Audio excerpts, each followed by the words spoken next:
Hey guys, and welcome back to this channel. In this video I'll be showing you guys how you can sort all of your projects on CapCut. So for instance, you only want to see projects that you've edited.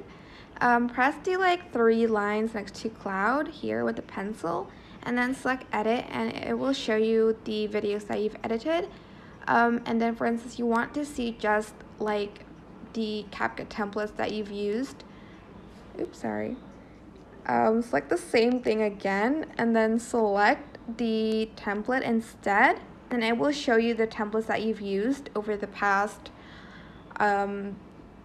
year. I don't know, it will just show you like projects of template, and then you can also select where you've used your camera for making a project in CapCut mobile. So that's it. If you feel like you don't know where your projects are, that's where it is. I hope this tutorial was helpful for you guys. Don't forget to like, comment, share, and also subscribe to this channel if you haven't done that already. If you have any questions, just leave it in the comment section down below and I will try my best to answer them all for you guys. And if you found this video helpful, please click the thanks button above the description box down below. Thank you so much for watching. Bye!